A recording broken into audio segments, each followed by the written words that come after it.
What's up, Austin? It's Nikki. Are you tired of sending your food scraps and yard waste to landfills? Do you want to do your part for the environment? Well, join your neighbors in composting. It's easy. If it grows, it goes into your green composting cart every week. That includes food scraps, meat, dairy, and seafood.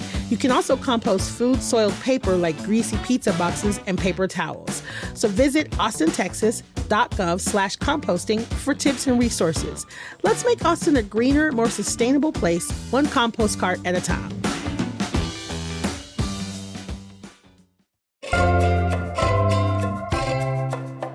Today on CityCast Austin, it's the Friday News Roundup. This week flew by, but don't worry, we are here to recap a few very important stories, like which Austinites are in the Epstein files, the latest on student protests, and we are hearing from you, which is my favorite.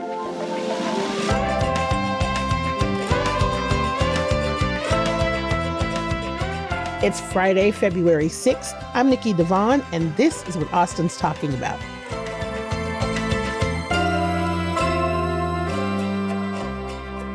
Hello, I am here with our producers, Alyssa Castles. What's up, Alyssa? Hello, hello. And Eva Ruth Morvek. What is up, Eva Ruth? TGIF! So we want to give you guys an update on something that we mentioned earlier this week. So Austin City Council was set to vote yesterday on a $2 million contract with LiveView Technologies to expand a pilot program that brought AI-powered surveillance cameras to city parks. But the item was pulled off the agenda after public outcry. A group called No ALPRs is a coalition of several grassroots groups in town, and they have been protesting and circulated a letter for people to sign on in opposition of the contract. So council members are working to specify how companies can use surveillance technology in town. So yeah, Mayor Pro Tem Chito Vela is working on this language that really specifies all these, what we want companies to do. And I think they're hoping to, it seems like, get that in that framework in place before there is a new contract that suddenly comes up for approval. Great way to do that, guys. Good timeline. We got it. Yeah. You guys are killing it. But we wanted to give y'all a little update since we had mentioned this earlier in the week. So there was no vote. Yeah, the cameras are nothing's changing for now. They did have this pilot program. They said it worked well at combating crime. And there were some people who spoke in favor of the cameras this week saying, like, you know, if you actually live in these neighborhoods, you might want one of these cameras to be able to see who's breaking into your car, helping law enforcement catch who's breaking into your car, committing crimes around your house. But yeah, the outcry won. People showed up. People must have listened to our Tuesday News Roundup and formed opinions and took them to the council. It does appear that way. I think this is a really good example of, it does matter. When you make your voice heard, not to sound hokey, if enough people make their voice heard, it matters. Yep. You have power in your voice. That's all I'm saying about that before I get too heavy-handed. That's it. That's all I got to say about it. Show up and show out. Don't forget your power, people. So we will, of course, keep an eye on this because, I have a feeling that this is going to come back around. Yeah. So now, on to some crazy news that caught our eye this week. So the Department of Justice just released a huge stash of files related to the sex trafficker Jeffrey Epstein. And in those files were the names of some pretty high-profile Austinites. Now, the documents do not implicate people in crimes necessarily, but they are being released under a law that is intended to reveal what the government knew about Epstein's sexual abuse of young girls and his interactions with the rich and powerful. And those rich and powerful include... Drumroll, please. Include what some people believe to be Austin's own Elon Musk. Because listen, I'm not giving in. He is not ours. He doesn't get the title. He does not get the title. I refuse. Elon Musk and his brother Kimball, who has a restaurant here, and a celebrity doctor based here named Peter Attia. And Ava Ruth, why don't you tell us about these three individuals and their varying responses to be included into these files? Yeah, Elon Musk, billionaire. He's the owner of Tesla and SpaceX and more, and a huge employer here in Travis County.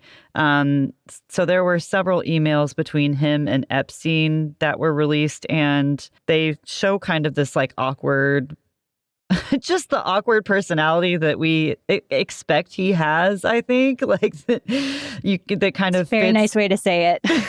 It fits the image, where he's like, please, can I come to the island and have some fun?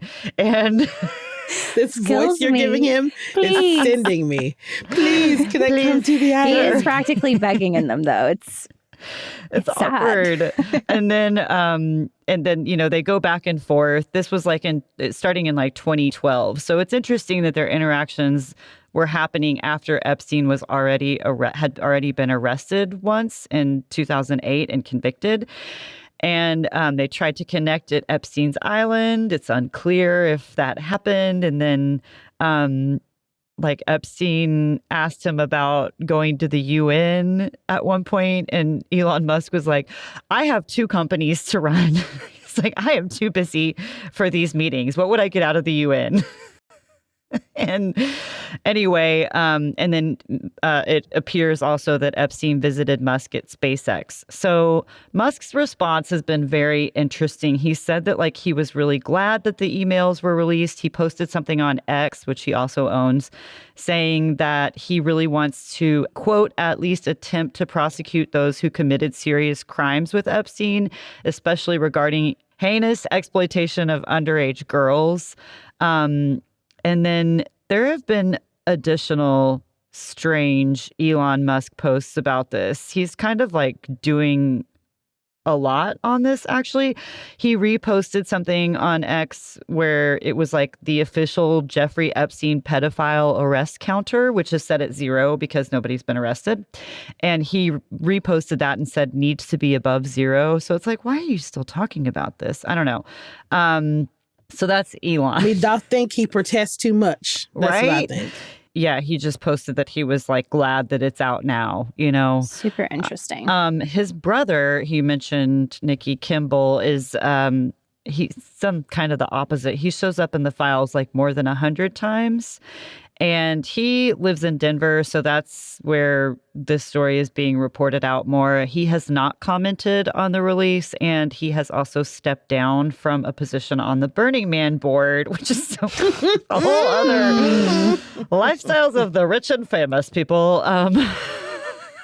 Bro, there's a lot going on. And then our third guy, Dr. Peter Attia, he lives here in Austin, but he has a practice not here. It's in San Diego and New York City. He's very into longevity medicine, and he's written books, and he's a podcaster and stuff. His direction or his stuff in these emails is a little more creepy, awful, gross, cringy. CNN described it this way. They said that Attia's relationship with Epstein included a friendly and salacious correspondence between the two. In one particularly crude response, he wrote that, quote, pussy is indeed low carb. Still awaiting results on gluten content, though. What? Yeah, that's pretty disgusting. What? Mm-hmm. Oh, my God. Peter. That's disgusting, Peter. And Peter, that's gross. Peter Attia also, he just got a job as a correspondent on CBS News, which is Barry Weiss's new channel for those following the media news. Yeah. But you've seen all these other people either step down, resign because of these leaked emails. And he is, as of Wednesday, they are keeping him on. So. And Peter did, I will say, he released a very long statement to his patients and of course he did. Everybody. And he explains how they met. They met in 2014, also after Epstein had already been convicted once. Attia claims that he asked Epstein directly about that conviction, and he characterized it as prostitution-related charges. He learned more about that in 2018.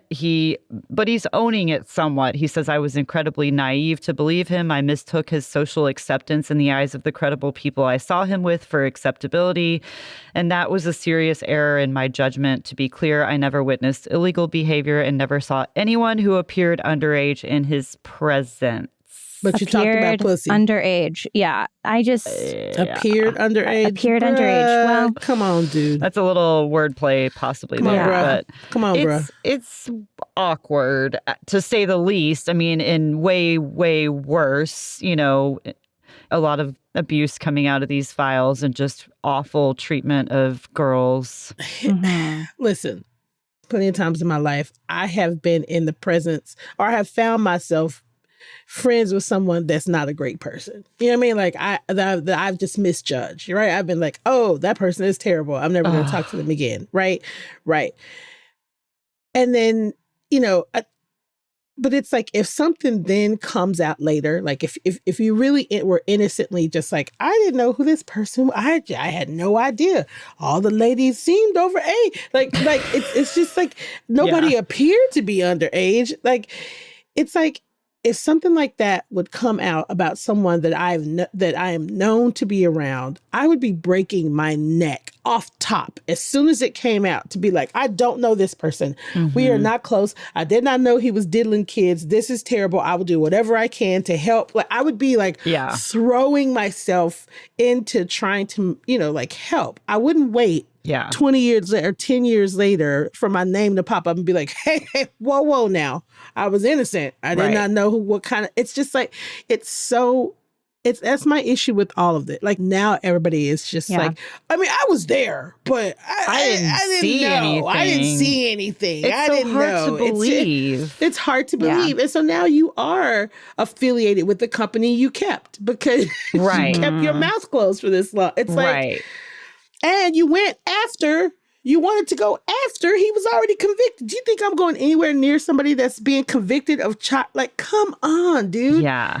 Use some critical thinking. You wanted to be close to the sun and close to the rich. You wanted proximity. That's it. You know, that's exactly what he says basically in his statement was that like, he's like, yes, I was clout chasing. I saw this as an opportunity for me to grow and, you know, I was trying to become this bigger deal. But the Musk responses are weird too. Like it's just all over the place. So Musk was like essentially begging to go to Epstein Island. Is that right? Pretty much. That is so validating for me because this man is so cringy. It makes perfect sense. The way that I see him makes sense that he'd be like, come on, guys, let me come to the island and have fun too, guys. Come on, man, I'm cool. I mean, Musk did ask about the parties. He said, do you have any parties planned on Christmas Day in 2012? And there was also like Epstein's assistant even nudged him to say like, hey, just a reminder, Elon Musk was asking about coming to your island. Elon Musk wants to come over for a play date. Come on, guys. Yeah, anyways, that's his voice for me from now on. Come on, guys. I want to hang out too. I'm super rich, man. I don't feel bad for him at all. At all.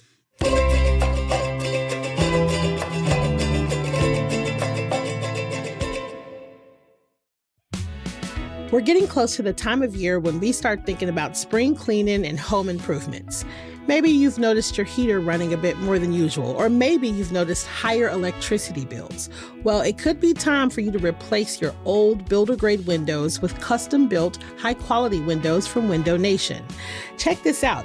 You can choose from over 1,500 styles and colors. They measure 3 times to make sure your windows fit perfectly. Windows can be installed in 1 day or less, and they come with a lifetime warranty. And if you're worried about breaking the bank, Window Nation has you covered. You can get them with 0 down, 0 monthly payments, and 0 interest for 2 years.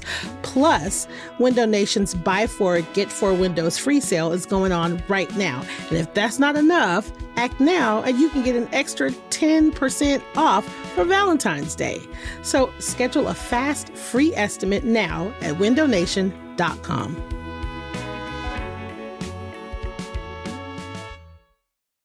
We love to hear from you, whether you agree with our stuff or not. We like talking to you. We love hearing from you. We keep saying this. I say it all the time. And this week, we had a listener respond to our Tuesday News Roundup, where we discussed Governor Greg Abbott and the Texas Attorney General Ken Paxton investigating AISD over the student protests. Now there's more news to follow up on. So first of all, let's tell you what the listener said. So the listener said, and this is in quotes, "Have you noticed the student protests last Friday were across the state? Lots in and around Central Texas, also Waco, Houston, San Antonio, and DFW. Yet Paxton and Abbott only investigated and sanctioned AISD. Buda had over 500 students and an adult that started a fight. They didn't look into that. This is just another way they scrutinize Austin." Interesting. So yes and no. It's true these two leaders are looking into Austin ISD specifically. However, the Texas Education Agency announced on Tuesday new guidance for all districts related to the protests. I think it's I question that timing, but Alyssa, do you want to get into it? Sure. Yeah. So Governor Abbott asked Commissioner Mike Morath, who's the head of the Texas Education Agency, to investigate. And as a result of that, the TEA released some guidance in a statement on Tuesday evening. Part of this guidance included this warning, kind of indicating that the state had the right to take over the district if the district was found that it was helping students walk out of class and protest. Some other consequences they listed in this guidance that they sent out included students being marked absent, which could risk losing daily attendance funding from the state, as well as teachers potentially losing their teaching license if they found that they were helping or participating in, quote, inappropriate political activism. The state law allows for the agency to conduct these special investigations deemed necessary by Commissioner Mike Morath. So he's still investigating AISD to release what's going to happen with the district, but he has the authority to lower accreditation status or accountability rating. Wow. He can also appoint someone to monitor the district, as well as, again, with the state takeover idea, replace the elected school board, which is pretty intense consequence, if I might say. Yeah, that's usually what happens if your school, like if schools fail academically for a long period of time. Like there's like metrics you have to hit for how many schools and all of that happened in Houston, where they took over the whole school board. And I think people here are worried about that and have been, but not for this reason. This kind of came out of the blue. It kind of came out of the blue. It's a little bit jarring, but yeah. We saw more student protests this week. On Monday, Covington Middle School students walked out. I had a friend whose son went to Covington, and she texted saying, "Okay, well, I have to pick up my son from the Capitol," because they walked from Covington, which is in South Austin, all the way to the Capitol. Holy shit. Pflugerville students walked out, and as the listener mentioned, there was this altercation between a student and adult male and Buda over these protests. Hayes CISD, which covers that group of students from Buda, responded acknowledging the fight and saying that Buda PD was investigating. The adult male involved has since been arrested and charged with assault. Hayes CISD also is asking parents for parental consent should their students participate in protests. Otherwise, their students are going to get unexcused absences. They also put a teacher on administrative leave after pictures circulated online of him displaying protest signs with profanity. What? While he was on campus, allegedly. So that seems... Maybe you shouldn't do that on campus. I don't know. Yeah.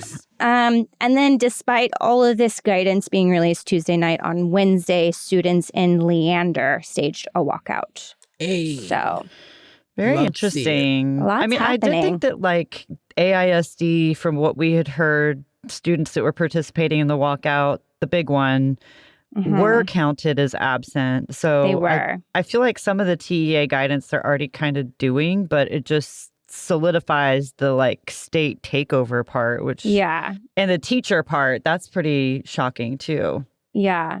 I will say in the text I received from my friend, she said that, to the best of her knowledge, her son said the teachers were encouraging it, though who knows what that even means for like a sixth grader being like, maybe they were learning about peaceful protesting because it's Black History Month. Like, who knows what that actually means. Right.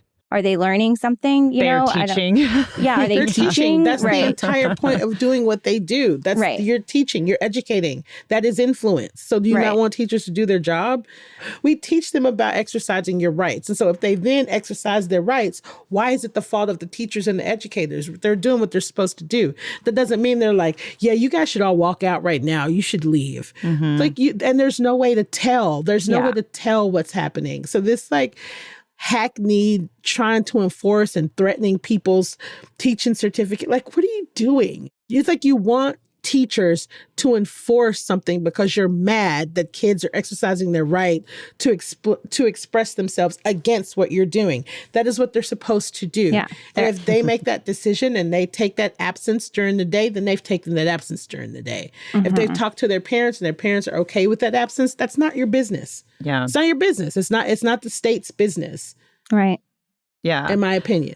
I'm also like, what do you expect? Do you want them to lock them in? What can districts actually do to keep them from exercising their First Amendment right, which is free speech? I don't know. And that First Amendment right is for children too. It's not just for adults. Yeah.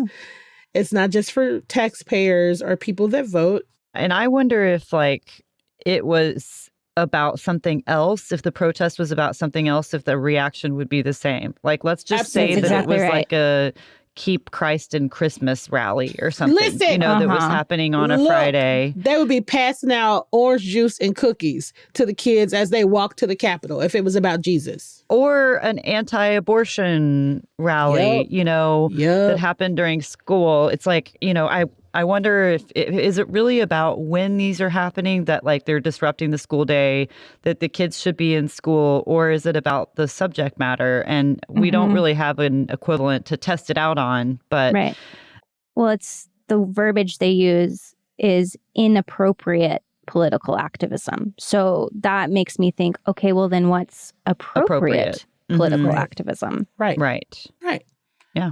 What's appropriate? Is it appropriate is only what you personally agree with?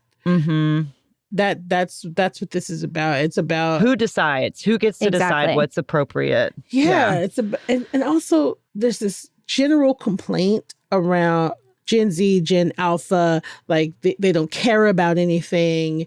They're always looking at their phones. Okay, well, turns out that's wrong.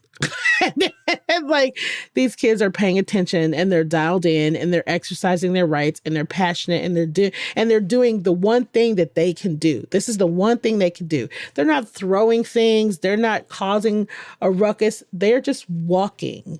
And some of them may honestly not be all that passionate about it or even know what they're participating in. I mean, I'd love to think that they're all super engaged in making these choices. But when I was in 7th, 8th grade, if people were doing something that I wanted to, you don't always think things through when you're a teenager. And if a big group of people is going to do something, you're like, yeah, I'll go walk out with y'all. And you're skipping class? Heck yeah. But no, it is nice to think that they're activated and they're really that's nice to think that. Right. I think it's a little idealistic to think that every one of these students is super engaged in making these choices, but I think I would say strongly that the majority of them, I don't think they're engaged, but I think that they were probably presented with an option and they're like, yeah, I'll do that. Yeah, that sounds like something I can get behind. Yeah. But also, I would rather kids be skipping school to do this than be skipping school, hanging out and somewhere smoking or doing, doing some other shit. You know what? When I saw these walkouts for these kids, the thing that I thought that was so cool is just that. It's these kids are together in a group making a stand might be a little harsh, but they're together face to face, interacting with each other, walking talking to each other, doing this really cool thing. I as a random ass Black lady that then none of them know, I feel proud of them. Well, they're certainly feeling a lot of attention now, for better or worse. And it'll be a big lesson for all of them to figure out, how this goes, and them being kind of in the crosshairs of like this political fight. What is it really about, but it's a great lesson in democracy for them either way. Yeah, absolutely. That's hands-on learning right there. Yeah. Hands-on learning. Mm-hmm. Yes. They're going to do what they, have you met a 12-year-old? Have you met an 11-year-old? They're going to do what they want to do. Yes. I'm just got a flashback from when I was like 12 and I was really like, you can't tell me what to do. Exactly. Listen, I mean, I was definitely one of the kids that this would have happened and I would have been like, I'm never doing that again. I can't get in trouble because I didn't like to get in trouble. But all of my friends were like, you're going with us. We're walking out.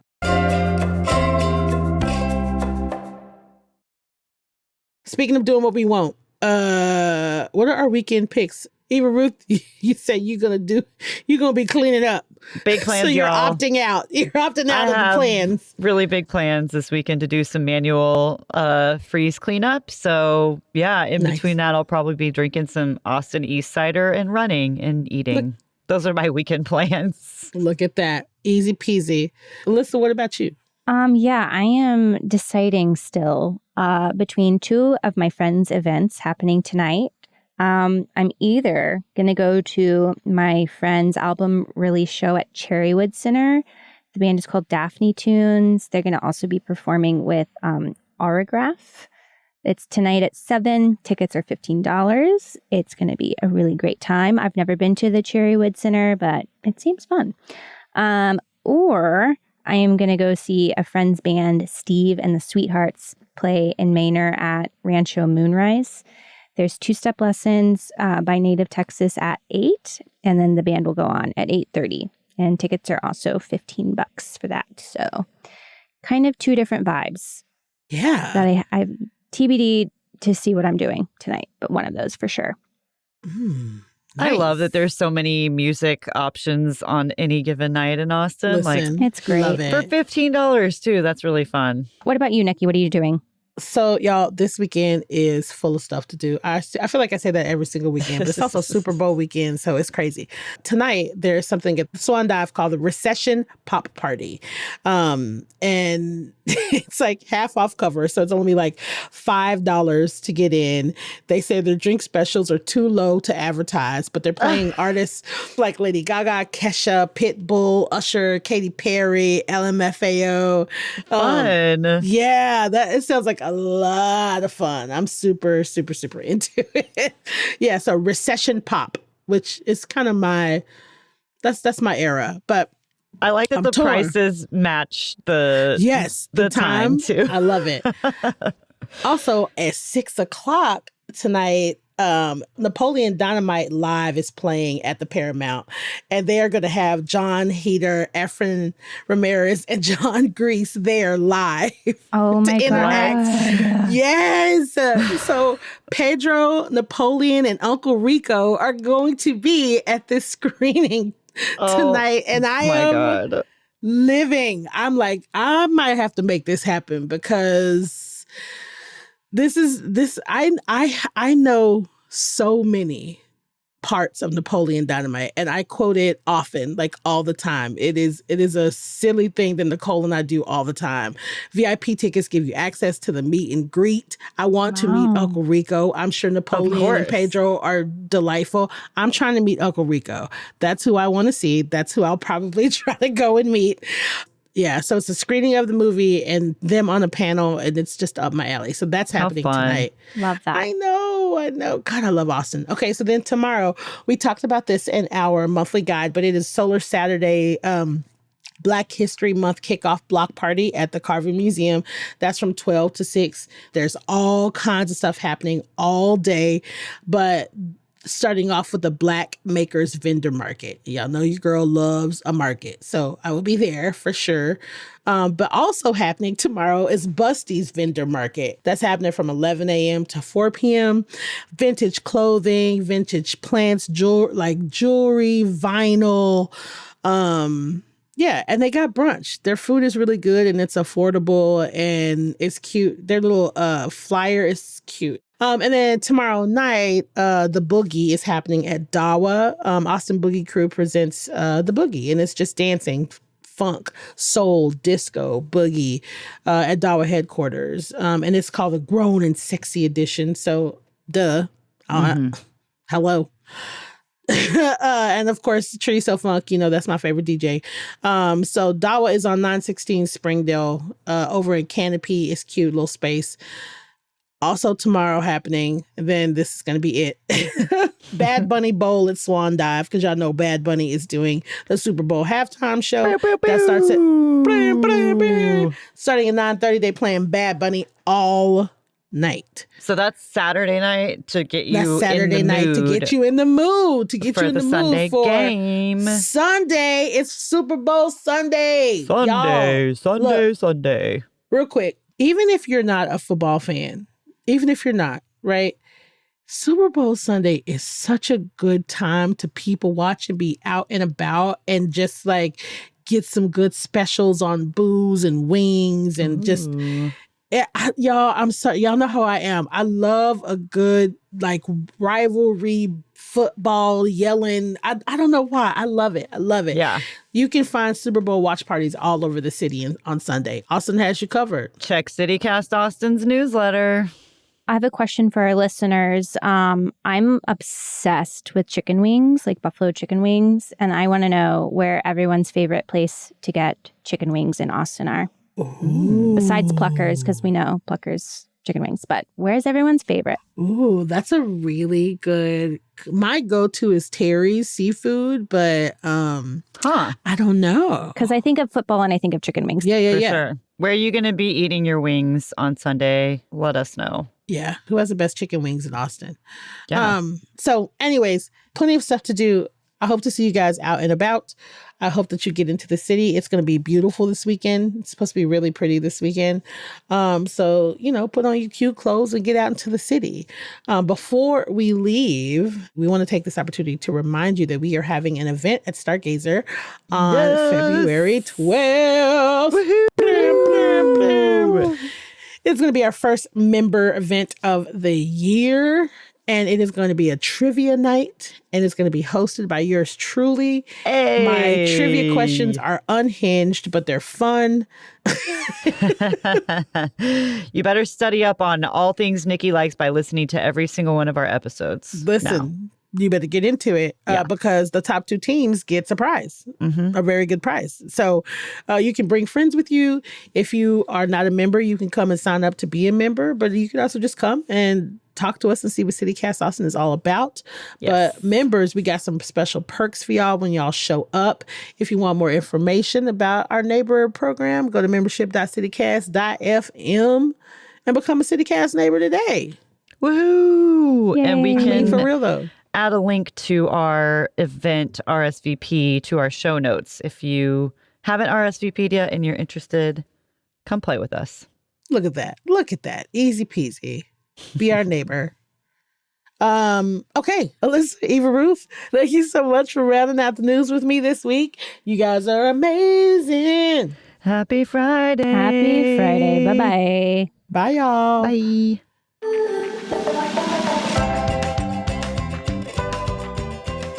That's all for today here on CityCast Austin. Our executive producer is Eva Ruth Moravec. Our producers this week are Adrian Gonzalez, Laura Sutsui, Elizabeth Kama, and Alyssa Castles. And I'm your host, Nikki Devon. Our newsletter editor is Kelsey Bradshaw. And music is by Nelson Valente Aguilar of Como Las Movies, with additional music by All the Kimonos and Jamie and Drew Shepard from Triple Scoop Music via Getty Images. If you enjoyed our show, you already know. Tell your friend that likes chicken wings, rate the show, leave us a review, and subscribe to our CityCast Austin newsletter. We'll be back Monday morning with more news from around the city. Bye, y'all.